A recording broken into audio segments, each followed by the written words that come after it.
একদম from the very beginning till the last day of judgement প্রত্যেকটা কথা লাউহে মাহফুজে লেখা আছে। এমনকি আপনার কার সাথে বিয়ে হবে সেটাও, কয়টা বাচ্চা কাচ্চা হবে সেটাও। তাই এত অস্থির হওয়ার দরকার নাই, রিজিকে যা আছে আসবে ইনশাল্লাহ। লেখা যদি হয়ে থাকে আসবে না, আসবে ইনশাল্লাহ, সবর। তো এই জন্য মুমিনদেরকে বলা হয়েছে তোমরা কখনো হতাশ হবে না, কারণ তাকদীর লেখা হয়ে গেছে, হতাশ হওয়ার কোনো কারণ নাই। একটা প্রবণতা আমরা সমাজে দেখছি, ইয়াং জেনারেশনকে আমরা নসিহত করব যে ভুলেও নিজের জীবনকে বিসর্জন দিতে যাবেন না। আল্লাহ রাব্বুল আলামিন আপনাদেরকে সৃষ্টি করেছেন তার ইবাদত করার জন্য এবং তার জমিনে তার দিনটাকে প্রতিষ্ঠা করার জন্য। হেলায় খেলায় আপনার জীবনটা নষ্ট করবেন না, ঠিক আছে ভাই? আল্লাহ বোঝার তৌফিক দান করেন। তো কলম সৃষ্টি করার পরে কিয়ামত পর্যন্ত সব লেখা হয়ে গেছে। এখন আমাদের এই পৃথিবীতে তো মানুষ ছিল না, ছিল? এদিকে মনোযোগ দেন। এই পৃথিবীতে কি আগে মানুষ ছিল? এই পৃথিবীতে আগে কি ছিল তাহলে বলেন? হ্যাঁ, মাশাআল্লাহ। এই পৃথিবীতে আগে কি ছিল? এখন ওরা নাই? সবার সাথেই কিন্তু একটা করে আছে, কমপক্ষে কয়টা করে? সবার সাথে কমপক্ষে একটা করে। আর কোন কোন জায়গা আছে যেখানে জিনের বড় বড় আকড়া আছে।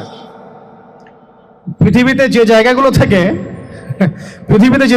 থেকে ইসলাম বিরোধী অপতৎপরতাগুলো চলে, ওখানে জিনের আকড়া বেশি। আর কথা বুঝতে পারছেন? তো জিন জাতিকে আল্লাহ পাক ধ্বংস করে দিয়েছেন তাদের পাপের কারণে, আল্লাহ দ্রোহিতার কারণে, অবাধ্যতার কারণে। এখন আল্লাহ রাব্বুল আলামিন ইরাদা করলেন পৃথিবীতে আমাদেরকে সৃষ্টি করবেন, মানে মানুষকে সৃষ্টি করবেন। আল্লাহ পাক তার সমস্ত ফেরেশতাদেরকে একত্রিত করলেন। ঘটনাটা কিন্তু খুব ইন্টারেস্টিং। আমি জানি এখানে ওলামায়ে কেরামও আছেন, তবে আমি সবার জন্য প্রযোজ্য হয় এমন কথা বলারই চেষ্টা করছি, কারণ অনেকে হয়তো এগুলো নাও জানতে পারে। তো আল্লাহ পাকের ভাষায় আমি যদি বলি, আল্লাহ রাব্বুল আলামিন বলছেন, বা'দা আউযু বিল্লাহি মিনাশ শাইতানির রাজীম, ওয়াইয ক্বালা রাব্বুকা লিল মালায়েকা ইন্নী জাইলুন ফিল আরদি খলিফা। হে নবী মুহাম্মদ সাল্লাল্লাহু আলাইহি ওয়াসাল্লাম, তুমি স্মরণ করো সেই সময়ের কথা যখন আল্লাহ তোমার রব সমস্ত ফেরেশতাদেরকে ডেকে বলেছিলেন যে ইন্নী জাইলুন ফিল আরদি খলিফা, আমি জমিনে মানে পৃথিবীতে আমার খলিফা পাঠাতে চাই। কি পাঠাতে চাই? আরো জোরে বলেন। আল্লাহ পাক বলেননি পৃথিবীতে মানুষ পাঠাতে চাই, পৃথিবীতে নতুন কোনো মাখলুক পাঠাতে চাই।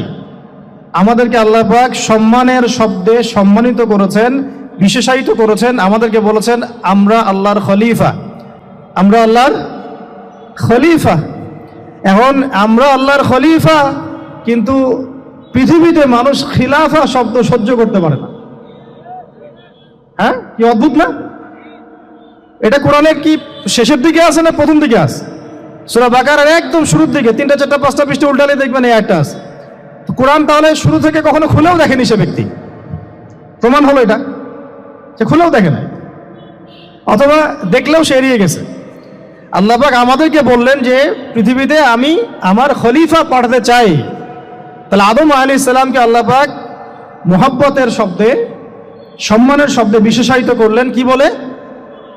সুবহানাল্লাহ, সুবহানাল্লাহ। আর খলিফা কাকে বলে এটা আমি আপনাদেরকে বোঝাচ্ছি একটা দোয়া থেকে। এই যে গাড়িতে করে আমরা বাসা থেকে আসলাম বা যখন কোনো সফরে যাই, আমরা একটা দোয়া পড়ি, সুবহানাল্লাযী সাখখারা লানা হাযা ওয়া মা কুন্না লাহু মুকরিনিন ওয়া ইন্না ইলা রাব্বিনা লামুনকালিবুন। এতটুকু তো পড়ি নাকি? এগুলো পড়তে হবে। বইমেলা এসেছি শুধু লেকচার শোনার জন্য না, ছবি তোলার জন্য না। আজকে জীবনটা পরিবর্তন করার নিয়ত করে যাইতে হবে, ঠিক আছে ভাই? বই প্রকাশ করা, ছাপানো, বিক্রি করা, লেখা, এর চেয়ে বড় কথা আমার জীবনটা ইলমের আলোয় আলোকিত করা। আমি বই লিখলাম ধরেন একটা, আমার মধ্যে সেই আমল নাই, লাভ নাই। লাভ আছে? আমি বই ছাপাইছি 100, 200, 500, 1000, আমি নিজেই আমল করি না, হবে? আগে আমল জরুরি। ইলমের সাথে আমলটা খুব বেশি জরুরি। আলেম তাকেই বলা হয় যে ইলম অনুযায়ী আমল করে। তাহলে আল্লাহ পাক বলেন লিমা তাকুলুনা মা লা তাফআলুন, তোমরা এমন কথা কেন বলো যে আমল নিজেরাই করো না? কাবুরা মাকতান ইনদাল্লাহ আন তাকুলু মা লা তাফআলুন, আল্লাহর কাছে সবচেয়ে গর্হিত একটা অপরাধ তোমরা একটা কথা বলবা কিন্তু আমল করবা না। তো দোয়াটা মুখস্থ করবেন। এই দোয়ার নিচে একটা অংশ আছে, আল্লাহুম্মা আনতা সাহিবু বিস সাফারি, আমার কথাটা শুনেন, খলিফার অর্থটা বুঝেন। অনেকে তো অনেকভাবে ব্যাখ্যা করে আর কি। আল্লাহুম্মা আনতা সাহিবু ফিস সাফারি, আল্লাহ তুমি এই সফরে আমার সাথী। সফরে বের হওয়ার সময় দোয়া পড়ছি আমরা, আল্লাহুম্মা আনতা সাহিবু ফিস সাফারি, আল্লাহ তুমি এই সফরে আমার সাথী। ওয়াল খলিফাতু ফিল আহলি ওয়া মালি, আল্লাহ আমি তো বাসায় নাই, আমার বাসার আহাল মালের খলিফা হচ্ছে তুমি আল্লাহ। তাহলে খলিফা শব্দ দিয়ে কি বুঝলেন?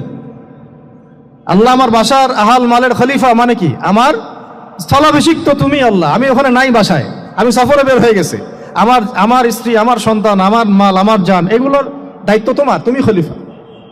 কত চমৎকার দোয়া। তাহলে পৃথিবীতে আমি আমার খলিফা পাঠাতে চাচ্ছি, তার অর্থ কি? আল্লাহ রাব্বুল আলামিন এই পৃথিবীতে আমাদেরকে তার প্রতিনিধি বানিয়েছেন। সুবহানাল্লাহ, সুবহানাল্লাহ। তাহলে আমরা নিজেদের আত্মপরিচয় ভুলে গেলাম যে আমরা আল্লাহর প্রতিনিধি পৃথিবীতে, তাই না? আমরা এখন আব্রাহাম লিঙ্কনের পূজা করতেছি। আব্রাহাম লিঙ্কনের পূজা তো বুঝেন না আপনারা, এটা হচ্ছে ওই যে সকল ডেমোক্রেসির পূজা। আল্লাহ পাক বলছেন ওয়াল্লামা আদামাল আসমাআ কুল্লাহা, আল্লাহ বলছেন আমি আদমকে এই মহাবিশ্বের যত নাম আছে, নাউন্স, ইসম, সব শিক্ষা দিয়েছি। সুবহানাল্লাহ। এই মহাবিশ্বের যত নাম, এখানে ইসম শব্দের অর্থ কিন্তু জ্ঞান। ইসম মানে কি? এখানে জ্ঞান। মহাবিশ্বের যে জ্ঞানগুলো আছে, এই জ্ঞানগুলো আল্লাহ পাক আমাদের আদি পিতাকে শিক্ষা দিয়েছেন। আমাদের আদি পিতাকে আল্লাহ নিজে শিক্ষা দিয়েছেন। সুবহানাল্লাহ। সৃষ্টিগতভাবে আমরা জ্ঞানী ছিলাম না, আল্লাহ পাক আমাদেরকে জ্ঞান শিক্ষা দিয়েছেন। আমরা ফিলোসফির বইগুলো খুললে দেখবেন ওখানে বুদ্ধিবাদ নামে একটা মতবাদ আছে। মানে তারা বলে যে মানুষ সৃষ্টিগতভাবেই একজন বুদ্ধিদীপ্ত প্রাণী। এটা ভুল কনসেপ্ট। সৃষ্টিগতভাবে আমাদের মধ্যে জ্ঞান ছিল না, আল্লাহ পাক আমাদেরকে জ্ঞান শিক্ষা দিয়েছেন। কথা বুঝতে পারছেন? একটা মতবাদ তাদের আছে অভিজ্ঞতাবাদ, মানে মানুষ অভিজ্ঞতা থেকেই শিখে। আরেকটা আছে সমন্বয় মতবাদ, আপনারা তো এগুলো অনেকে পড়েছেন হয়তো। এর বাইরে যে একটা মতবাদ আছে যে আল্লাহর পক্ষ থেকে ওহী ভিত্তিক মানুষ জ্ঞান শিখে, এই মতবাদ কোনো দার্শনিকের বইয়ে স্থান পেল না। কি আফসোস, কি আফসোস। অথচ মুসলিম ঘরের দার্শনিক তারা। আমরাও পড়েছি ভাই 4 বছর এই কারণে গেলে।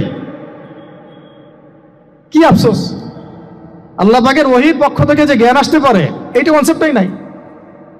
অথচ এখানে কোরআনে আল্লাহ পাক বলছেন ওয়াল্লামা আদামাল আসমাআ কুল্লাহা, আমি আল্লাহ আদমকে সমস্ত নাম শিক্ষা দিয়েছি। সুবহানাল্লাহ। এরপরে এই যে জ্ঞান আদম আলাইহিস সালামকে আল্লাহ পাক শিক্ষা দিলেন, এর ফলশ্রুতিতেই আল্লাহ পাক বললেন যে ওয়াইজ কুলনা লিল মালাইকা উসজুদু লি আদম, হে ফেরেশতারা তোমরা এখন আদমকে সিজদা করো। কি ফেরেশতাদেরকে দিয়ে আল্লাহ পাক আমাদের পিতাকে সিজদা করালেন কিসের মানদণ্ডে? কিসের কারণে? জ্ঞানের কারণে। জ্ঞানের কারণে ফেরেশতাদেরকে আল্লাহ পাক বললেন যে এই নামগুলো বলে দাও তো তোমরা। তারা বলতে পারলো না। তারা বললো লা ইলম আল্লাহুম্মা লা ইলমা লানা ইল্লা মা আল্লামতানা, আল্লাহ আমাদের তো সেই জ্ঞান নাই, শুধু ওইটুকু জ্ঞান আছে যা আপনি আমাদেরকে শিখিয়েছেন।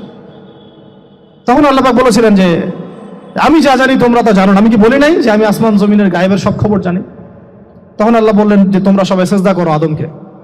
তাহলে আমাদের পিতাকে খলিফা করা হলো, জ্ঞান শেখানো হলো, আল্লাহ পাক নিজে শেখালেন, ফেরেশতার মণ্ডলীদের দিয়ে সিজদা পর্যন্ত করালেন। কিসের মানদণ্ডে? আরো আসতে বলেন। জ্ঞানের মানদণ্ডে। এখন যদি আমরা একটু প্রশ্ন ছুড়ে দেই নিজ নিজ বিবেকে, আমরা কি সেই ওহীর 10টা সূরাও শিখেছি? 10টা পারা কি পড়া হয়েছে কখনো? 10টা সূরারও কি অর্থ জানি? অনেকে তো 10টা আয়াতের অর্থ জানি না। আমরা কি সেই ওহীর 10টা হাদিস শিখেছি? তাহলে আমরা কোথায় সম্মান খুঁজতেছি? পশ্চিমাদের কাছে? বলেন। সত্যি সবচেয়ে আফসোস লাগে আমার একটা জিনিস, যে মুসলিমরা আমরা এখন আমাদের আত্মপরিচয় ভুলে যাচ্ছি, আর আল্লাহ পাক আমাদেরকে যেখানে সম্মান রেখেছেন ওইখানে সম্মান না খুঁজে আমরা অন্যের দাসত্বের সম্মান খুঁজতেছি। আল্লাহ আমাদেরকে বোঝার তৌফিক দান করেন। এটা অজ্ঞতার কারণে হচ্ছে। আমাদের কাজ তাদেরকে সচেতন করা বা তাদেরকে মেসেজ পৌঁছে দেয়া। আমরা উগ্র পন্থা অবলম্বন করব না, আমরা হিকমার সাথে প্রজ্ঞার সাথে মানুষকে বোঝানোর চেষ্টা করব। এগুলো বোঝানোর অংশ। এখন আচ্ছা আরেকটা কথা আপনাদেরকে বলি, একটা কথা আমি মাঝখানে মিস হয়ে গেছে। এই যে আল্লাহ পাক আমাদেরকে খলিফা করে পাঠিয়েছেন, খলিফার কাজ কি? প্রশ্ন না? আমাদের কাজ কি তাহলে? এই কাজটা আল্লাহ পাক আবার ব্যাখ্যা করেছেন সূরা সদের মধ্যে। কোন সূরায়? সূরা সদ। সদ নামে একটা সূরা আছে। সূরা ইয়াসিনের আগে পড়ে পাবেন। তো এখানে আল্লাহ পাক আরো একজন নবীকে তার খলিফা বলেছেন, সেই নবীর নাম দাউদ আলাইহিস সালাম। কি নাম? আর দাউদ আলাইহিস সালাম কিন্তু এই জেরুজালেম থেকে, যেখানে এখন ওই জায়নিস্টরা বোম্বিং করে আর কি, নিরীহ মুসলিমদেরকে হত্যা করে বিগত 70 বছর থেকে, ওই জেরুজালেম থেকে কিন্তু দাউদ আলাইহিস সালাম বিশ্ব শাসন করেছিলেন। তার পরবর্তীতে তার সন্তান সুলাইমান আলাইহিস সালামও কিন্তু ওখান থেকেই বিশ্ব শাসন করেছিলেন। আর এখনকার বনু ইসরাইল দাবিদার এই জায়নিস্টরা, তারাও কিন্তু ওই ফিকিরই করছে, ওখান থেকে তারা বিশ্ব শাসন করতে চায় এবং তারা মনে করে তাদের একজন মাসিহ আসবে, সেই মাসিহ আসলে তারা বিশ্ব শাসন করবে। আমরা সেই মাসিহের নাম জানি মাসিহুদ দাজ্জাল। কি নাম? এই দাজ্জালকে ওরা ওদের সত্য মাসিহ মনে করে, আমরা জানি হচ্ছে মিথ্যা ভণ্ড প্রতারক মাসিহ, অথচ ওরা মনে করে এটা হচ্ছে সত্য মাসিহ। এই জায়গায় তারা ধোঁকা খাচ্ছে। অথচ সত্য মাসিহ হচ্ছেন ঈসা আলাইহিস সালাম, যিনি আবার শেষ জামানায় আসবেন এবং তার হাতেই এই মাসিহুদ দাজ্জাল মারা যাবে এবং তারপরে পুরো বিশ্বে আবার ওই খিলাফা কায়েম হবে, ওই যে খলিফা, ওটা সারা বিশ্বে কায়েম হবে। এই টাউন হলও বাদ যাবে না ইনশাআল্লাহ। এটা মানুষ মানতে চাচ্ছে না, কিন্তু মানুষ না মানলে কি, আল্লাহ পাকের নকশায় সব আঁকা আছে কখন কি হবে। কে কে কল্পনা করেছিল যে আজকে আপনারা বসে এখানে দিনের আলোচনা করবেন? হ্যাঁ, কল্পনা করা যায় তো? যে শব্দগুলো আপনারা বলছেন এগুলো বললেই তো নাই, গায়েব। তো এখন বলছেন, কেউ কি কল্পনা করেছিল যে হঠাৎ করে এমন একটা সময় চলে আসতে পারে? কেউ কিন্তু কল্পনা করেনি, আল্লাহ পাকের নকশায় ছিল। এখানে আমাদের একটা আফসোসের কথা, এখানে মাস্টারমাইন্ড আল্লাহ রাব্বুল আলামিন। প্রকৃত মাস্টারমাইন্ড কে?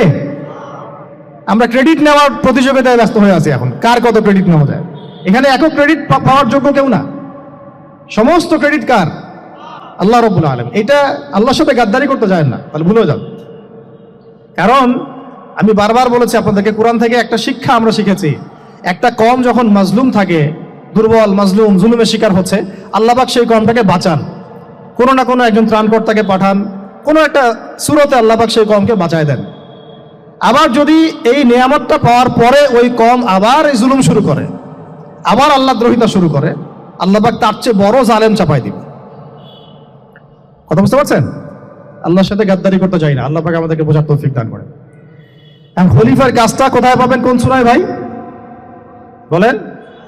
সূরা সাদে আল্লাহ পাক দাউদ আলাইহিস সালামকে খলিফা সম্বোধন করে বলছেন, ইয়া দাউদ, কি চমৎকার আহ্বান, ইয়া দাউদ, হে দাউদ, ইন্না জাআলনাকা খলিফাতান ফিল আরদ। দেখো আমি আল্লাহ তোমাকে পৃথিবীতে খলিফা করেছি। কি করেছি? খলিফা করেছি। তোমার কাজ কি শোনো, ফাহকুম বাইনান নাসি বিল হক। বোঝার চেষ্টা করেন একজন খলিফার কাজ কি। খলিফা মানে আল্লাহর প্রতিনিধি, জমিনে যে দায়িত্বশীল, অন্য মানুষের উপরে যে দায়িত্বশীল, তার কাজ ফাহকুম বাইনান নাসি বিল হক, মানুষের মাঝে ন্যায় বিচার প্রতিষ্ঠা করবে, এটা তোমার কাজ। তাহলে এখন যারা আমরা এই জায়গায় আছি বা ভবিষ্যতে আসব, আরো কাল আগাতে থাকবে, সময় আগাতে থাকবে, নতুন নতুন নেতৃত্ব আসবে, সবার ফাংশন একটাই, ফাহকুম বাইনান নাসি বিল হক। আমাদের কাজ হবে মানুষের মাঝখানে কি করা, ন্যায় বিচার, বিচার ফয়সালার ক্ষেত্রে ইনসাফ করা, ন্যায় বিচার করা। তো ন্যায় বিচার তো এখন জাদুঘরে আছে নাকি? হ্যাঁ, কোন কোন ক্ষেত্রে আমরা চাই না যে ন্যায় বিচার জাদুঘরে যাক, আমরা চাই আবারও ন্যায় এবং সাম্যের সমাজ প্রতিষ্ঠা হোক। ইনশাআল্লাহ এরপর থেকে আমরা কোনো অন্যায় সহ্য করব না, ইনশাআল্লাহ এরপর থেকে আমরা কোনো জল্লাদতন্ত্র কায়েম করতে দিব না, আমাদের যা আছে তাই নিয়ে প্রতিবাদ হবে ইনশাআল্লাহ। কারণ এখনকার প্রজন্ম প্রতিবাদের ভাষা বুঝে। এখন যদি আপনারা আবার সেই প্রাচীন জুলুমের তন্ত্রে মন্ত্রে ফিরে যান, তাহলে আল্লাহর গজব চলে আসবে, বড় গজব। তো খলিফার কাজ কি ভাই? কি কাজ বললাম বলেন? মানুষের মাঝখানে ন্যায় বিচার প্রতিষ্ঠা করা। আচ্ছা, আরো আছে, আরো আছে, আয়াত শেষ হয় নাই। আল্লাহ পাক বলছেন, ওয়ালা তাত্তাবিউল হাওয়া, ন্যায় বিচার করতে গিয়ে নিজের দাসত্ব মানে প্রবৃত্তির অনুসরণ করো না। ন্যায় বিচার করতে গিয়ে নিজের প্রবৃত্তির অনুসরণ করো না, মন গড়া বিধানের অনুসরণ করো না। আমার মামা, আমার চাচা, আমার খালু পার করে দিও না। প্রবৃত্তির অনুসরণ মানে কি? মন যাচাই তাই করো না। ন্যায় বিচার করতে গিয়ে আল্লাহ পাকের বিধান মেনে চলো। কারণ সূরা মাইদাতে আল্লাহ পাক বলেছেন, আয়াত নাম্বার 44, 45, 47-এ, ওয়ামান লাম ইয়াহকুম বিমা আনজালাল্লাহ ফাউলাইকা হুমুল কাফিরুন। যারা আল্লাহ পাকের হুকুম অনুযায়ী বিচার ফয়সালা করে না, তারা কাফির। 45-এ গিয়ে আল্লাহ বলছেন ওয়ামান লাম ইয়াহকুম বিমা আনজালাল্লাহ ফাউলাইকা হুমুল ফাসিকুন, যারা আল্লাহ পাকের বিধান অনুযায়ী বিচার ফয়সালা করে না এরা ফাসিক, পাপাচারী। 47 নম্বর আয়াতে গিয়ে আবার বলছেন ওয়ামান লাম ইয়াহকুম বিমা আনজালাল্লাহ ফাউলাইকা হুমুজ জালিমুন, যারা আল্লাহর হুকুম বিধান অনুযায়ী বিচার ফয়সালা করে না এরা জালেম। তো কাফেরও বলেছেন আল্লাহ, ফাসিকও বলেছেন, জালেমও বলেছেন। তাহলে বিচার ফয়সালা করার ক্ষেত্রে আল্লাহ পাকের বিধানকে সর্বোচ্চ অগ্রাধিকার দিতে হবে, নিজের প্রবৃত্তির অনুসরণ করা যাবে না। যদি করে তাহলে কি হবে? ইউদিল্লাকা আন সাবিলিল্লাহ, তাহলে এটা তোমাকে আল্লাহর রাস্তা থেকে সরায় নিয়ে যাবে। এর ফলে কি হবে জেনে রেখো, ইন্নাল্লাযীনা ইউদিল্লুনা আন সাবিলিল্লাহ লাহুম আযাবুন শাদীদ বিমা নাসু ইয়াউমাল হিসাব। এটা পরের আয়াত। নিশ্চয়ই যারা আল্লাহ পাকের সরল পথ থেকে বিচ্যুত হয়ে গেছে তাদের জন্য কাল কিয়ামতের মাঠে আছে আযাবুন শাদীদ। আযাবুন শাদীদ মানে কঠিন কঠিন যন্ত্রণাদায়ক শাস্তি, এই কারণে যে তারা কিয়ামতের দিনটাকে ভুলে গিয়েছে। শাদীদ এর অর্থটা কি এটা বোঝার জন্য আপনাকে সূরা হাদীদ পড়তে হবে। কোন সূরা? আসলে কোরআনের আয়াতগুলো হচ্ছে আকাশের তারার মতো। তারা দেখবেন আকাশের, তারা দেখাও সুন্নত। ইসলাম তো রসকসহীন ধর্ম না রে ভাই, সবকিছুই আছে এখানে। আসলে আমরা জানি না বলে আমরা মনে করি যে এখানে কোনো বিনোদনই নাই, তাই না? এই গান বাজনা না করলে কি হয়, মন শান্তি হয়, এরকম একটা ভাব। যদি আপনি কোরআনের ভিতর ঢুকে যান আপনার হৃদয়ে এমন নূর আসবে, এমন তৃপ্তি আসবে যে ওগুলো আপনার শুনতে ইচ্ছা করবে না, আপনি কান বন্ধ করে ফেলবেন, নিজেই বলতেই হবে না।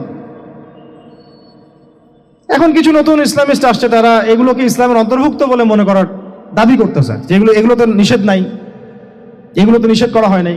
কতটুকু জানেন ইসলাম সম্পর্কে আপনি? না জেনে কেন কথা বলেন? নবী সাল্লাল্লাহু আলাইহি ওয়াসাল্লাম রাস্তা দিয়ে হাঁটছেন, ওই সময় তো অনেক পূজা অর্চনা ইত্যাদি হতো মক্কায়। তো এখানে ঢাক ঢোলের শব্দ আসছে, নবী সাল্লাল্লাহু আলাইহি ওয়াসাল্লাম নিজের 2 আঙ্গুল কানের মধ্যে ঢুকিয়ে দিলেন। দিয়ে পাশে একজন সাহাবী তাকে জিজ্ঞাসা করছেন হাঁটতে হাঁটতে হাঁটতে হাঁটতে, তুমি কি এখন আওয়াজ শুনতে পাচ্ছ? সাহাবী বলেন, না ইয়া রাসূলুল্লাহ, এখন আওয়াজ শুনতে পাচ্ছি না। তখন তিনি হাত কান বের করলেন। এটা নবীর সুন্নত। আর আমরা নবীর সুন্নতকে উল্টাই দিছি কিভাবে দেখেন, আমাদের কানেই এখন ইয়ারফোন। উনি যেটা শুনে কান বন্ধ করতেন ওইটা আমরা কানে ঢুকা রাখছি একেবারে। আল্লাহ আমাদেরকে বোঝার তৌফিক দান করেন। দেখেন আমরা তো সবাই পাপী। আমার মনে হয় না আমরা কেউ নবী সাল্লাল্লাহু আলাইহি ওয়াসাল্লামের সুপারিশ ছাড়া পার পাবো, এমনটা মনে হয় না আমাদের। সবাই পাপী, আপনি আমি আমরা সবাই। তো যে নবীর সুপারিশ আমরা প্রত্যাশা করছি, সেই নবীর সুন্নতকে যদি এইভাবে অবজ্ঞা করতে থাকি তাহলে কি সুপারিশ পাবো ভাই? কি মনে হয় আপনাদের? অ্যাটলিস্ট সুন্নতকে তো সম্মান করতে হবে নাকি? আল্লাহ বোঝার তৌফিক দান করেন, আমিন। তাহলে যেটা বলছিলাম যে আল্লাহ পাকের বিধান অনুযায়ী বিচার ফয়সালা করতে হবে, এটা খলিফার কাজ। ন্যায় বিচার করতে হবে মানুষের মাঝখানে, এবং নিজের প্রবৃত্তির অনুসরণ করা যাবে না, তাহলে আল্লাহর পথ থেকে দূরে সরাই দিবে। এখানেই বললাম শাদীদ বুঝতে গেলে আপনাকে কোন সূরা পড়তে হবে? সূরা হাদীদ। আকাশের তারার কথা কেন বললাম? যে আকাশের তারাগুলো যদি মেলাতে পারেন দেখবেন বিভিন্ন শেপ তৈরি হয়। প্রত্যেকটা তারার অবস্থানের গাণিতিক একটা ব্যাখ্যা আছে। যারা অ্যাস্ট্রোনমি নিয়ে পড়াশোনা করেন তারা জানেন, এগুলা সবাই জানবেন না। প্রত্যেকটা তারাকে আল্লাহ পাক এত সূক্ষ্মভাবে স্থাপন করেছেন যে যদি একটু সামান্য একটু ডানে বামে এগুলো সরে যায় মহাবিশ্বের এই স্থিতিশীলতা নষ্ট হয়ে যাবে। এবং এটার কসমও আল্লাহ পাক কোরআনে করেছেন সূরা ওয়াকিয়ার মধ্যে। কোন সূরা? সূরা ওয়াকিয়াতে আল্লাহ পাক বলেছেন ফালা উকসিমু বিমাওয়াকিইন নুজুম, আমি তারার অবস্থান স্থলের স্থিতির কসম করে বলছি। আল্লাহ পাক এর কসম করেছেন। কত গুরুত্বপূর্ণ জিনিস, ঠিক আছে? তো পরেরগুলো বললাম না। সূরা হাদীদ কেন পড়বেন? সূরা হাদীদ আল্লাহ পাক বলেছেন যে ওয়ানজালনাল হাদীদা ফীহি বাসুন শাদীদ। এই যে শাদীদ বুঝাতে গিয়ে হাদীদে আসছে। আল্লাহ পাক বলছেন যে আমি আল্লাহ পৃথিবীতে আসমান থেকে লোহা নাজিল করেছি। অবাক করার বিষয় না? লোহার খনি খুঁজতেছেন আপনারা মাটির নিচে, তাই না?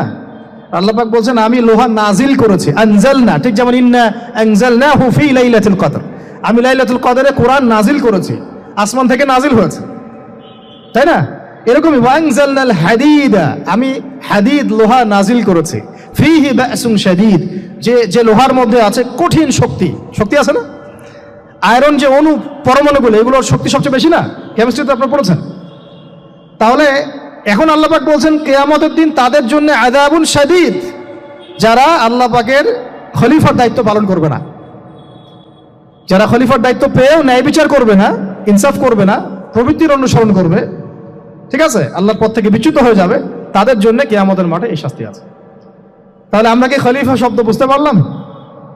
আমাদের পিতা যে খলিফা, এটা কি বুঝতে পারলাম? তাহলে এখন বলেন তো, প্রত্যেক নবী কি আল্লাহর খলিফা ছিলেন না? ছিলেন কি না? প্রত্যেক নবী কি আল্লাহর বিধান দিয়ে বিচার ফয়সালা করেন নাই? মানুষের মাঝখানে ইনসাফ করেন নাই? ন্যায় বিচার প্রতিষ্ঠা করেন নাই? এরপরে সাহাবায়ে কেরামের যুগে তারা কি ন্যায় বিচার প্রতিষ্ঠা করেন নাই? তাহলে হঠাৎ করে কি হলো বিশ্ববাসীর মধ্যে যে একেবারে কোরআন হাদিস এর মৌলিক বিষয়গুলো এগুলো সব পাশ কাটিয়ে আমরা মানব রচিত বিধানগুলোর দিকে চলে গেলাম? রহস্যজনক না বিষয়টা? এটা হচ্ছে দাজ্জালীয় একটা শাসন আসতেছে সামনে। দাজ্জাল নিজেকে খোদা বলে দাবি করবে, সে সমস্ত মানব জাতিকে বুঝাবে যে সেই খোদা, নাউযুবিল্লাহ। সে অনেক ভেলকি দেখাবে, মানুষকে তার দিকে টেনে নিয়ে আসবে, এমনকি সে এক হাতে জান্নাত এক হাতে জাহান্নাম নিয়ে ঘুরবে। নবীজি বলেছেন, যে তার জান্নাতে প্রবেশ করবে ওটাই তার জাহান্নাম, আর যে তার জাহান্নামে প্রবেশ করবে সেটাই হচ্ছে জান্নাত। তাহলে পুরো বিশ্ববাসীকে আল্লাহ থেকে দূরে সরিয়ে একটা গডলেস ওয়ার্ল্ডে রূপান্তরিত করার একটা তৎপরতা চলছে, লক্ষ্য করতেছেন না? এটা মূলত আপকামিং যে দাজ্জালীয় সভ্যতার ভবিষ্যৎবাণী নবীজি করেছেন, এই দিকেই ওয়ার্ল্ড যাচ্ছে, আস্তে আস্তে আস্তে আস্তে ওই দিকে যাচ্ছে। তবে নবীজি এটাও বলেছেন সাল্লাল্লাহু আলাইহি ওয়াসাল্লাম যে আমার উম্মতের মধ্যে একটা তাইফা, একটা দল, কিছু মানুষ সব সময় হকের উপর অটল থাকবে ইনশাআল্লাহ, কিন্তু তাদের সংখ্যা হবে খুব কম। এখন আমাকে আপনারাই বলেন যে ওই হকের উপর অটল থাকতে হলে আমার সেই জ্ঞান লাগবে কি লাগবে না? বলেন।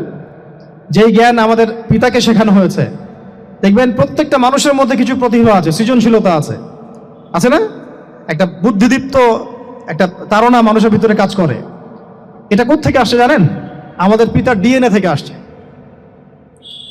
আমাদের পিতার ডিএনএ থেকে, আমরা কিন্তু সবাই তার সন্তান।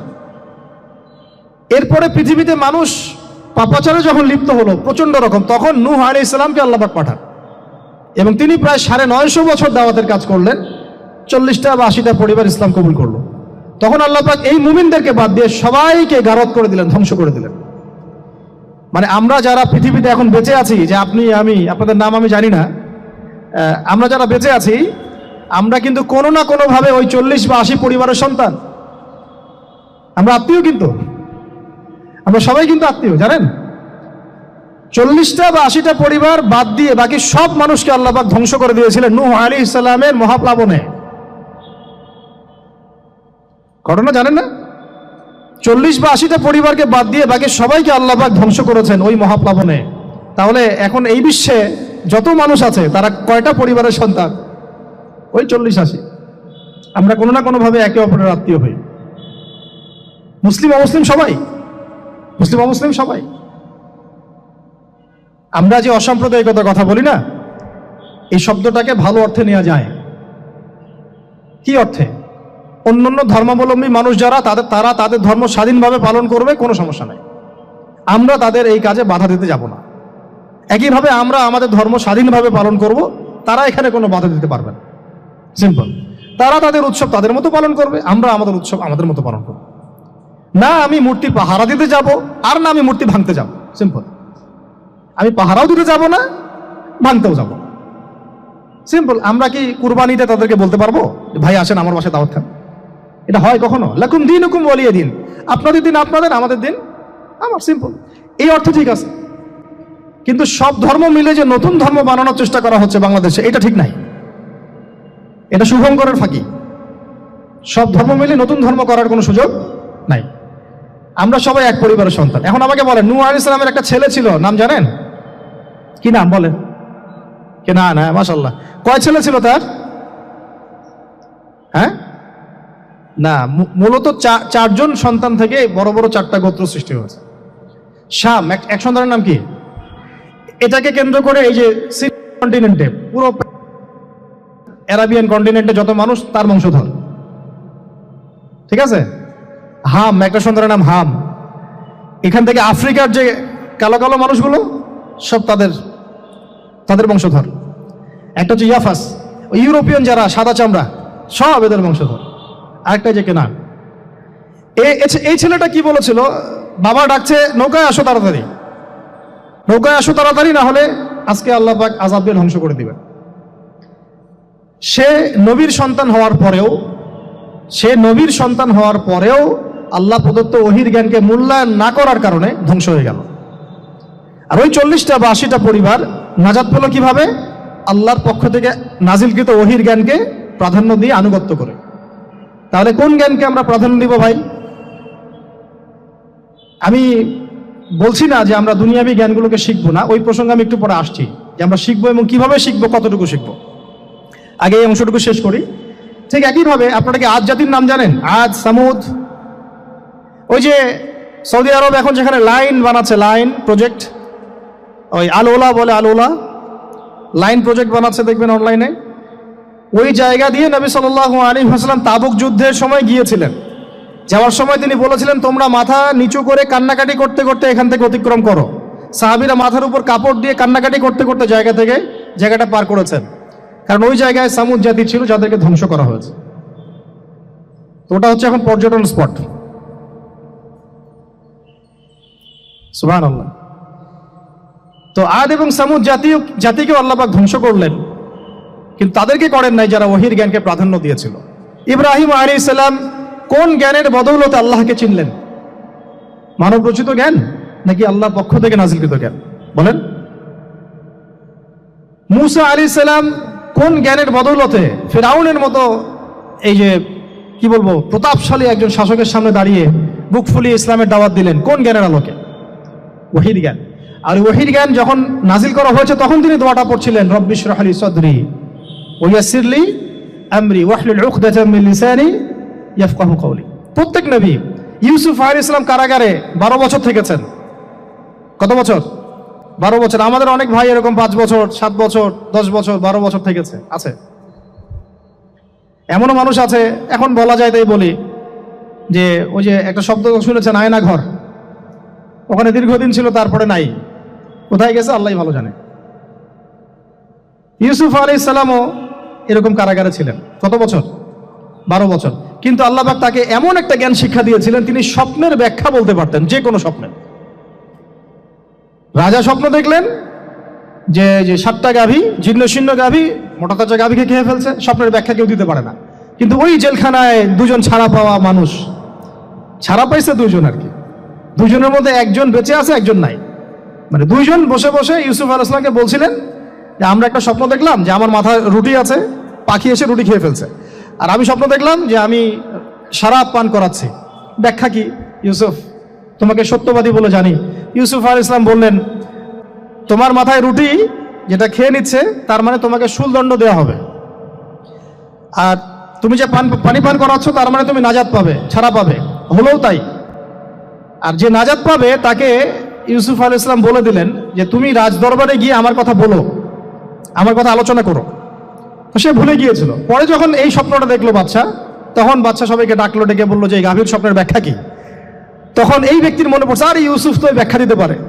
সে গিয়ে ইউসুফ আলাইহিস সালামকে ডেকে নিয়ে আসতেছে যে এই রাজা স্বপ্ন দেখছে, ব্যাখ্যা কি। স্বপ্ন কিন্তু আপনার কাছে শুনে একটা স্বাভাবিক মনে হচ্ছে, আরে গাভীর আবার স্বপ্নের কি ব্যাখ্যা। তখন ইউসুফ আলাইহিস সালাম ব্যাখ্যা দিলেন যে 7 বছর ফসল ফলবে আপনাদের এলাকায়, তারপরে 7 বছর হবে দুর্ভিক্ষের সময়। কিসের সাথে কিসের ব্যাখ্যা? এই জ্ঞান কে শিখালেন তাকে? এই ইন্টারপ্রিটেশনের জ্ঞান কে শিখালেন? তাহলে জ্ঞানের মূল উৎস কে? আমার কথা বলার উদ্দেশ্য কি বুঝতে পারছেন? যত জ্ঞান তার মূল উৎস কে? স্বপ্ন একটা জ্ঞান, যদি সেটা সত্য হয়। আর জেনে রাখবেন, কিয়ামতের আগে আগে মুমিনদের স্বপ্ন বেশি বেশি সত্য হবে। ঠিক আছে? মূসা আলাইহিস সালামকেও সেই আল্লাহ জ্ঞান শিক্ষা দিলেন। ঈসা আলাইহিস সালাম এই কুষ্ঠরোগীর গায়ে হাত বুলালে ভালো হয়ে যায়। হ্যাঁ, অন্ধ ব্যক্তির মানে চোখে হাত বুলালে ভালো হয়ে যায়। এমনকি মৃত ব্যক্তিকে তিনি বলছেন কুম বিইজনিল্লাহ, আল্লাহর হুকুমে দাঁড়িয়ে যাও, দাঁড়িয়ে গেল। এই জ্ঞান কে দিয়েছেন তাকে? দাউদ এবং সুলাইমান আলাইহিস সালাম এই যে পশু পাখির ভাষা বোঝেন, সুলাইমান আলাইহিস সালাম পিঁপড়ার ভাষাও বুঝেন। আপনাদের সায়েন্স কি পিঁপড়ার ভাষা বুঝে? হ্যাঁ, আমরা তো এখন সায়েন্সকে সবকিছুর মানদণ্ড মনে করি, তাই না? সায়েন্স যদি বলে হ্যাঁ তাহলে হ্যাঁ, না বললে না। মানে এমন একটা ভাব দেখেন, সায়েন্সকে আমরা ইলাহ বানাইছি, ইলাহ, উপাস্য। সায়েন্স যদি বলে যে পৃথিবী থেকে অমুক অমুক কোটি কোটি আলোকবর্ষ দূরে একটা গ্রহের সন্ধান পাওয়া গেছে, নাম দিল ধরেন যে আলফা এক্স ওয়াই জেড কিছু একটা, ওখানে হুরপড়ি আছে, হ্যাঁ ওখানে দুধের সাগর আছে, মধুর সাগর আছে, তো মানুষ তখন বিশ্বাস করা শুরু করবে, হ্যাঁ হ্যাঁ তাই তো থাকতেই পারে। নাসা বলেছে না হয়ে পারে, নাসা মন্তব্য করেছে না হয়ে পারে। ওরকম যদি বলে অনেক দূরে একটা আগুনের একটা বিশাল ইয়া পাওয়া গেছে, গ্রহ পাওয়া গেছে, ওখানে আযাব দেওয়া হয়, শাস্তি দেওয়া হয়, ওখানে অন্য মাখলুক আছে, ওদের ভাষায় এলিয়েন আর কি, মানুষ বিশ্বাস করে। কিন্তু আল্লাহ পাক কোরআনে বলছেন যে সুলাইমান আলাইহিস সালাম পিঁপড়ার ভাষাও বুঝতেন, ওই কথা বিশ্বাস করতে চাচ্ছে না। সুলাইমান আলাইহিস সালাম বাতাসে ফ্লাই করতে পারতেন, এটা বুঝতে পারতেছে না, বিশ্বাস করে না। তাহলে ওই প্রযুক্তি না থাকলে এয়ারক্রাফট কিভাবে আবিষ্কার করলেন? যে প্রযুক্তিগুলো পৃথিবীতে চলে গেছে ইতিমধ্যে, ওগুলো ভবিষ্যতেও আসতে পারে। যেমন একটা প্রযুক্তির কথা বলি, সুলাইমান আলাইহিস সালাম বসে আছেন, একজনকে বললেন না সাবার রানী বিলকিসের সিংহাসন কে নিয়ে আসতে পারবে? একজন বলল যে আপনি উঠে দাঁড়াইতে যতক্ষণ সময় লাগে এর মধ্যে নিয়ে আসবো। আরেকজন বললেন যে না, আপনি চোখের পলক ফেলতে যতক্ষণ লাগে এর মধ্যে দেখবেন সিংহাসন সামনে। সুবহানাল্লাহ, কি প্রযুক্তি! বলেন এই প্রযুক্তির সামনে কি বিশ্ববাসী যেতে পেরেছে? দেখেন সুলাইমান আলাইহিস সালামের বাতাসে ফ্লাই করাটা কিন্তু এখন পৃথিবীতে খুব কমন হয়ে গেছে, আমরা সবাই ফ্লাই করতেছি বাতাসে, তাই না? যদি আপকামিং কোনো সময় আপনি দেখেন যে এইরকম চোখের পলকেই একটা বস্তু আরেকটা জায়গা থেকে এক জায়গায় চলে আসতেছে, আমি অবাক হব না ইনশাআল্লাহ। কারণ কোরআনে অতীতে এই ঘটনার দলিল আছে। বুঝাতে পারতেছি না? এক কথায় সমস্ত জ্ঞানের মূল উৎসকে। এরপরে আসেন, অত আর লম্বা করছি না, আমাদের নবী মুহাম্মদ সাল্লাল্লাহু আলাইহি ওয়াসাল্লাম আসেন। আমরা তো তার উম্মত। 23 বছরে, একটু মনোযোগ দেন, এটা আলোচনার লাস্ট পার্ট, ঠিক আছে? 23 বছরে তিনি পুরো জাহেলিয়াতকে পরিবর্তন করে দিয়েছেন। কত বছরে? 23 বছর। আপনারা কি জানেন যে আইয়ামে জাহিলিয়াতে আসলে কি কি সমস্যা ছিল? কেন ওই যুগটাকে আমরা জাহিলিয়াত বলি? বেসিক্যালি 5-6টা সমস্যা ছিল। কয়টা? 5-6টা। এক নম্বর শিরক। এক নম্বর কি? আমার সাথে বলেন। শিরক আমাদের ওয়ার্ল্ডে নাই, এটা তো গ্লোবাল শিরক চলতেছে এখন। শুধু ধর্মীয় শিরক চলতেছে না, কিন্তু এখন শিরক হচ্ছে পলিটিক্সে, শিরক হচ্ছে ইকোনমিক্সে, শিরক এডুকেশনেও আছে, শিরক কালচারের মধ্যেও আছে। কথাগুলো বুঝতে হবে একটু গভীরভাবে। তখন সমস্যা ছিল রিবা, সুদ। এখন নাই। রিবা ছাড়া কোনো সিস্টেম আছে এখন ওয়ার্ল্ডে? আমি গতকালকে একটা হাদিস মোতালা করছিলাম সুদ সংক্রান্ত। নবীজি বলেছেন সাল্লাল্লাহু আলাইহি ওয়াসাল্লাম যে একটা যুগ আসবে সামনে, সুদবিহীন কোনো মানুষই চলতে পারবে না। যে চলতে চাইবে তার গায়েও সুদের ছিটা ফোটা গিয়ে লাগবে। আসে নাই সেই যুগ? সুবহানাল্লাহ, কিভাবে তিনি এত স্পেসিফিকলি কথাগুলো বলতে পারেন? নিশ্চয়ই তিনি এমন একজন সত্তার কাছ থেকে জ্ঞান পেয়েছেন যিনি সব জানেন, অতীত বর্তমান ভবিষ্যৎ, তাই না? এমনকি নবীজি বলেছেন ইমামুল মাহদির সময় যে 10 জন ঘোড়সাওয়ার বের হবে এবং তারা গিয়ে খোঁজ নিতে যাবে যে দাজ্জাল বের হয়েছে কিনা, নবীজি বলছেন আমি সেই 10 জনের নামও জানি, তাদের বাবার নামও জানি। সুবহানাল্লাহ, সুবহানাল্লাহ। কিয়ামতের মাঠে আলী রাদিয়াল্লাহু আনহু, আবু বকর রাদিয়াল্লাহু আনহু, ওমর, ওসমান রাদিয়াল্লাহু আনহুম আজমাইন, তাদের হিসাবটা কেমন হবে ওইটাও নবী সাল্লাল্লাহু আলাইহি ওয়াসাল্লাম আগেই বলে দিয়েছেন। সবচেয়ে দ্রুত হিসাব হবে এই উম্মতের আলী ইবনে আবি তালিব রাদিয়াল্লাহু আনহু। যাবেন, বেরোবেন, শেষ। কি মানুষ, তার জীবনীটা পড়ে দেখবেন। আমি শেষের দিকে বলে দিব আপনাদেরকে আজকে, এবং এটা রেকর্ডেড থাকবে, ইনশাল্লাহ অনলাইনে দিয়ে দিব, যে আপনারা কোন কোন সাবজেক্টের বই কিনবেন। বইমেলা তো শুধু মানে আসলেন একটা র্যান্ডমলি বই কিনলেন এমন না, টপিক ধরে ধরে সাবজেক্ট ওয়াইজ বই কিনতে হবে, ঠিক আছে ভাই? বই কেনার পিছনে টাকা পয়সা খরচ যদি না করেন, মানে দিনের জন্য অর্থ ব্যয় করার মানসিকতা না থাকে, এলেম পাওয়া যাবে। অনেক মুহাদ্দিস নিজের গায়ের জামা খুলে দিয়ে পর্যন্ত বই নিয়ে বাসায় গিয়েছে, জানেন? তাদের সমস্ত সম্পত্তি বিক্রি করে দিয়েছেন বই কেনার জন্য।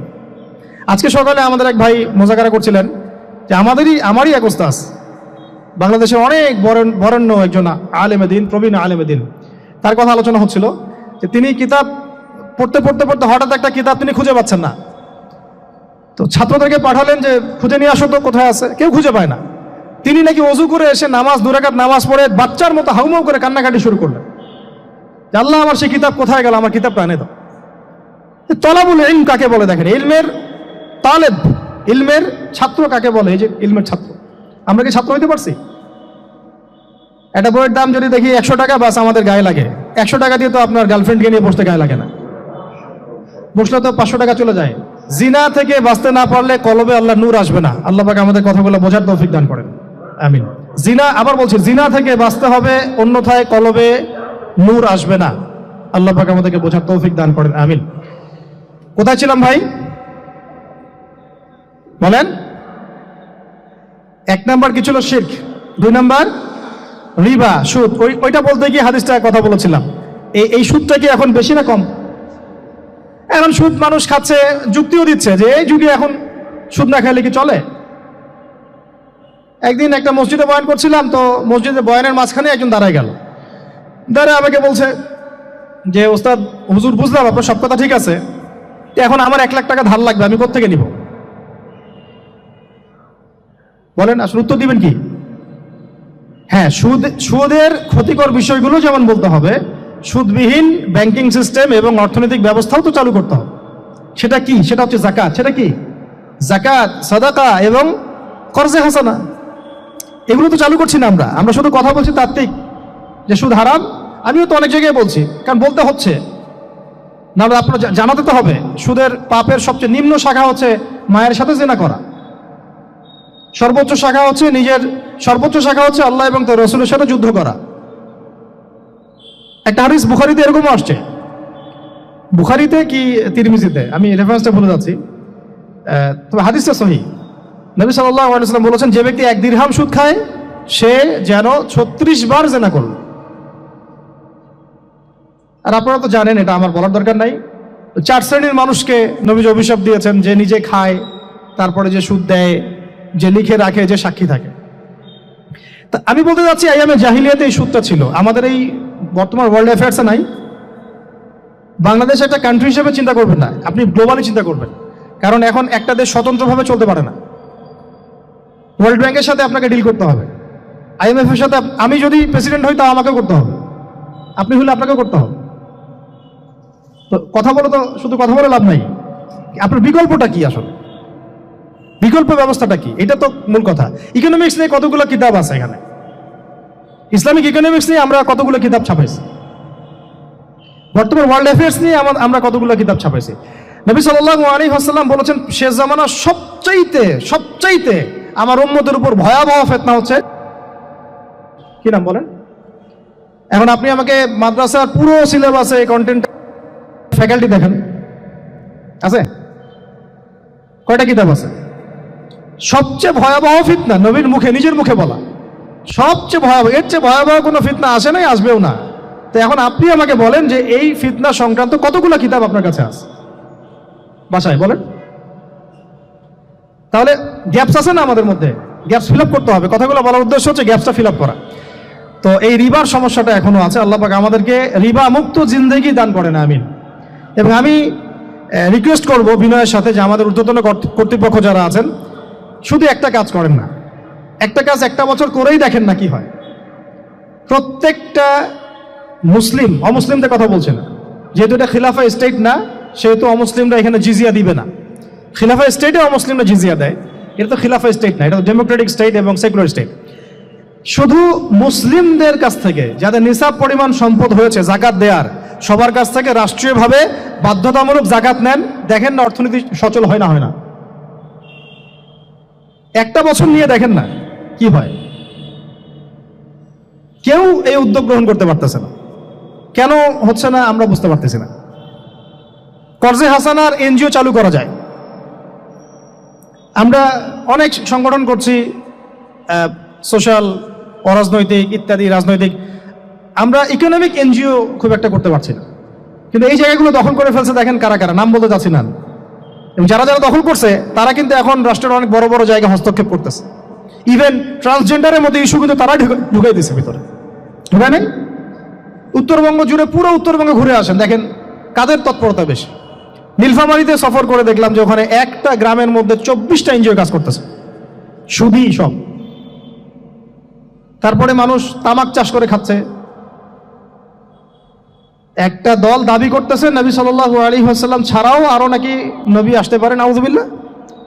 এবং ওই যে মির্জা গোলাম আহমেদও তাদের অন্তর্ভুক্ত। মানুষ ওই দলের নাম লেখাচ্ছে চাকরির জন্য, ব্যবসা করতেছে তারা দেশের মধ্যে। তাহলে ভাই শুধুমাত্র তাত্ত্বিক কথাবার্তা না, আমাদের সংগ্রামটা কিন্তু বহুমুখী। শুধু ইলম অর্জন তো একটা বেসিক জিনিস, এই বেসিকটাই এখনো হচ্ছে না আমাদের। ইলম অর্জনটা বেসিক জিনিস, এটাই হচ্ছে না। এরপরে আপনার অর্থনীতি সমৃদ্ধ করা, সংস্কার করা, সমাজ সংস্কার করা, রাজনৈতিক অঙ্গনগুলোর মধ্যে যে অরাজকতা, এগুলোকে সংস্কার করা, কত কাজ আমাদের। কিন্তু আমরা কিন্তু একটা জায়গাতেও স্থির নাই। ইভেন একটা মাসালাতেও আমরা এক জায়গায় আসতে পারতেছি না, ঐক্যবদ্ধ হতে পারতেছি না। আমরা খুবই ব্যাকডেটেড চিন্তা করতেছি এই জায়গাতে। অথচ আমাদের উচিত ছিল এই প্রবলেমগুলোকে আরো 30-40 বছর আগেই সলভ করা। তাহলে এখন হয়তো আপনি ভালো কিছু পেতেন। আমাকে একটা প্রতিষ্ঠান দেখান যেখানে নুরানি থেকে নিয়ে, মানে নুরানি থেকে দাওরা বা ক্লাস নার্সারি থেকে মাস্টার্স, এরকম সিলসিলায় ইসলামিক শিক্ষা এবং জেনারেল শিক্ষাকে একত্রিত করে একটা সিলেবাস মেনটেন করে পড়ানো হচ্ছে। আমাকে কয়েকটা প্রতিষ্ঠানের নাম বলেন, আমি ওখানে আমার মেয়েকে ভর্তি করাবো। আমাকে দেন, রেডিমেড দেন, আমার ছেলেকে ভর্তি করাবো। আমরা ফিকির করতেছি না। এটা হওয়া উচিত ছিল বিগত 30 বছর আগেই। আমি আপনাদেরকে বলি যে প্রকাশনা সংস্থার ভাইরা আছেন অনেকে এখানে। ধরেন আমাদের রংপুরের কোনো ভাই আপনাদেরকে পুরো 1 বিঘা জমি দিল, বা ধরেন 5 বিঘা জমি দিয়ে দিল, ঠিক আছে? আর আমরা সবাই মিলে দেশবাসীর কাছ থেকে টাকা কালেক্ট করে একটা কনস্ট্রাকশন দাঁড় করে প্রতিষ্ঠান দাঁড় করালাম, একেবারে অনার্স, মানে নুরানি থেকে নিয়ে, মানে প্লে গ্রুপ থেকে নিয়ে মাস্টার্স, এরকম ফ্যাকাল্টি আর কি করলাম। এখন ভাই আপনারা যারা বই প্রকাশ করতেছেন, আমাকে কি আপনারা বই দিতে পারবেন? প্রত্যেকটা ক্লাসে আমি কোন কোন বই পড়াবো পারবেন? আমাকে কি সিলেবাস দিতে পারবেন? কথা বলেন। প্লে গ্রুপে কোন কোন বই পড়াবো আমাকে দেন। নার্সারিতে দেন, STD 1-এ দেন, 2-তে দেন, 3-তে দেন, 5-এ দেন। এভাবে আপনি আমাকে ক্লাস 10 পর্যন্ত দেন। তারপরে কি আপনি আমাকে অনার্স, মাস্টার্স, এই ফ্যাকাল্টিগুলো আলাদা আলাদা, এগুলো কি ইউনিভার্সিটির আদলে আপনি কি আমাকে সাজা দিতে পারবেন? আমরা জায়গা দিব, টাকা দিব, প্রতিষ্ঠান করে দিব। প্রকাশনা সংস্থা থেকে কি আমরা এতটুকু পেতে পারি? এবং এমন আলেমের প্রোডাক্ট, যে আলেমরা সারা ওয়ার্ল্ডকে ডিল করতে পারে, মানে ইন্টারন্যাশনাল স্কলার। এখান থেকে যাবে ইউকেতে গিয়ে দাওয়াতি কাজ করে আসবে, অস্ট্রেলিয়ায় গিয়ে দাওয়াতি কাজ করে আসবে, মালয়েশিয়ায় গিয়ে দাওয়াতি কাজ করে আসবে, আন্তর্জাতিক মানের আলেম। আমরা কি জেনারেল শিক্ষিত ব্যাকগ্রাউন্ড থেকে তৈরি করতে পারবো? পারছি কি? আর আপনারা আমাকে বলেন তো ভাই, যে কত পার্সেন্ট মানুষ জেনারেল শিক্ষিত আর কত পার্সেন্ট মানুষ মাদ্রাসা শিক্ষিত? কাদের পরিসংখ্যানটা বেশি? তারা কি, তাদের কোনো অবদান রাখার কোনো সুযোগ নাই? এখন যদি এই ক্লাসিক্যাল পড়াশোনা না হয়, ইলমের এই গভীরতায় না যায়, এবং বড় বড় ওলামায়ে কেরামদের সোহবতে তারা না আসে, তাহলে কিভাবে তারা বিশুদ্ধ ইসলাম শিখবে আর প্রচার করবে আর প্রতিষ্ঠা করবে? তো প্রশ্ন কিছু করে গেলাম। আজকে প্রশ্নগুলো রেখে যাচ্ছে এই কারণে যে এগুলো নিয়ে আপনারা ভাববেন, যে আপনারা আমাকে একটা ইসলামিক ইউনিভার্সিটি করার মতো বইপত্র আমাকে বানায় দেন না। দায়িত্ব নেন কেউ, আপনারা সবাই মিলে দায়িত্ব নেন। এখানে একটা স্কুল আছে আমাদের ছোট্ট, তহাজিন নুরাইন ইসলামিক স্কুল। এই স্কুল আমরা করেছি প্লে, নার্সারি, কেজি 1, 2, 3, 4, 5, এতটুকু। ট্রাইলিঙ্গুয়াল, মানে Bangla medium, English version, medium না, ইংলিশ ভার্সন আর অ্যারাবিক। এই সিলেবাসটুকু করতে, এই 8টা ক্লাসের সিলেবাস করতে আমাকে 7 দিন 8 দিন একেবারে বাংলা বাজার ঘাটাঘাটি করে, আমরা আগে তো ইংলিশ মিডিয়ামে পড়াশোনা করতাম, ওই অক্সফোর্ডের বই ঘাটাঘাটি করো, ব্রিটিশ কাউন্সিলের বই ঘাটাঘাটি করো, তারপরে ওদের ম্যাথামেটিক্স, ওদের সায়েন্স, আবার এই মাদ্রাসার অ্যারাবিক, আবার এই সরকারি কারিকুলামের বই, এগুলো ঘাটতে ঘাটতে ঘাটতে একটা সিলেবাস আমরা দাঁড় করাতে পারছি। মাত্র 5টা ক্লাস পড়তে পারবে। এরপরে এটা করতে গিয়ে যে দেখলাম যে আসলে এগুলোর যে এত ঘাটতি আছে বাজারে, রেডিমেড কোনো প্রোডাক্ট এগুলোর নাই। থেকে ঘুরে ফিরে কি আমরা একই জিনিসই চর্চা করতে থাকবো, নাকি আমরা একটু বহির্বিশ্বে যেভাবে দিন প্রচার হচ্ছে এই মান দিতে পারি? এটা আমাদের উচিত না করার কাজটা? হ্যাঁ, এটা তো আমাদের হাতে রাষ্ট্রীয় ক্ষমতা নাই, থাকলে না হয় উপরের লেভেল থেকে এগুলো করা যায় খুব সহজ। বরং উপরের লেভেলে যারা আছেন তারা তো আরো ট্রান্সজেন্ডার ঢুকাচ্ছেন, আপনারা তো ঢুকাচ্ছেন। তাহলে এই কাজগুলো কাদের করতে হবে? তাহলে বেসরকারিভাবে করতে হবে। এখন আমরা যারা বইকে ভালোবাসি, জ্ঞানকে ভালোবাসি, আল্লাহকে ভালোবাসি, রাসূলকে ভালোবাসি, চাই যে আমরা যা করছি আমাদের পরের প্রজন্মটা মানুষের মতো মানুষ হোক, কাজ কি কম না বেশি আমাদের বলেন? সেক্ষেত্রে কাজগুলো কিন্তু ওইভাবে হচ্ছে না ভাই। একটা বিষয়ের বই সবাই ছাপাচ্ছি, কেন? কি দরকার আছে? একটা বিষয়ের বই আমি সবাই ছাপাচ্ছি। একটা জিনিস, একটা হিস্ট্রির একটা কিতাব অনেকগুলো প্রকাশনী আপনারা করতেছেন, একই বই ফাইজুল কালাম সবাই করতে আছে। একটা বই তাসাউফ আত্মশুদ্ধি অনেক প্রকাশনী করতেছে, কপি করতেছে। ভাই আমাদের কি কাজ কি দুনিয়ার স্বার্থ উদ্ধার করা, না আমার দিনের কোনো খেদমত? আমার কথায় মাইন্ড করবেন না, আমি মাইন্ড করার মতো কথা বলছি না। আমি বলছি আপনাদেরকে আরো যেন কনস্ট্রাকটিভ হয় কাজগুলা। মানে আপনাদের সাথে আমি বসবো ইনশাল্লাহ আবার আলাদা করে, যে একটা আমাকে পুরো শিক্ষা ফর্মুলা আমাকে দিবেন, মানে প্রত্যেকটা ক্লাসের বই রেডি করে দিবেন, যাতে আমরা প্রতিষ্ঠান বানালেই একদম পুরা কমসে কম ক্লাস 1 থেকে 10 ঢেলে দিতে পারি, আমার পরিশ্রম করতে না হয়। ওখানে বাংলা মিডিয়ামের বই থাকবে, ইংলিশ মিডিয়ামেরও থাকবে, এবং অ্যারাবিক তো থাকবেই। একটা গঠনমূলক সিলেবাস, যেটা পড়লে আমার ছেলে মাশাআল্লাহ হাফেজও হবে, এদিকে মাশাআল্লাহ সে ইংরেজিতেও দক্ষ হবে, সায়েন্সেও দক্ষ হবে। এক পর্যায়ে যখন সে এসএসসি পাস করবে, সে দেখবেন যে যার যার রাস্তা বেছে নিচ্ছে। বেজ আমি তাকে করে দিছি 10 পর্যন্ত। এখন সে ডক্টর হোক আর ইঞ্জিনিয়ার হোক, আর না হয় যদি আল্লাহর খলিফাই হয়, কোনো সমস্যা নেই। সমস্যা আছে? এটা দরকার ছিল ভাই, আরো 30 বছর আগে দরকার ছিল। আমরা যেটা পাই নাই, এটা আমাদের আফসোস। আর এই জেনারেল ব্যাকগ্রাউন্ড থেকে এইরকম জায়গায় উঠে এসে এই যে এইগুলো কথাগুলো বলা বা এই কাজগুলো করা, এগুলো সবাইকে হয়তো আল্লাহ পাক এভাবে কবুল নাও করতে পারে। এর পিছনে অনেক গল্প থাকে, অনেক হিস্ট্রি, অনেক ত্যাগ, অনেক আত্মত্যাগ, এগুলো সবাই হতে পারবে না। কিছু মানুষ বের হয়ে আসছে, ডক্টর জাকির নাইক তো সবাই হতে পারে নাই, পারছে? তো এই জিনিসগুলো আমাদের বুঝতে হবে যে আমভাবে সবাই সবকিছু করতে পারবে না। আমাদের একটা একাডেমিক ফর্মুলা দরকার, যেখানে আমরা পড়বো, আমরা আলেম হয়ে বের হবো ইনশাআল্লাহ। পারা যাবে তো ভাই ইনশাআল্লাহ? আচ্ছা, অনেক গভীরে চলে গেছি, আপনাদেরকে মানে অনেক বেশি বিরক্ত করে ফেলতেছি আর কি। তো কথাগুলো বলার খুব মন চাচ্ছিল, তো বলে ফেললাম।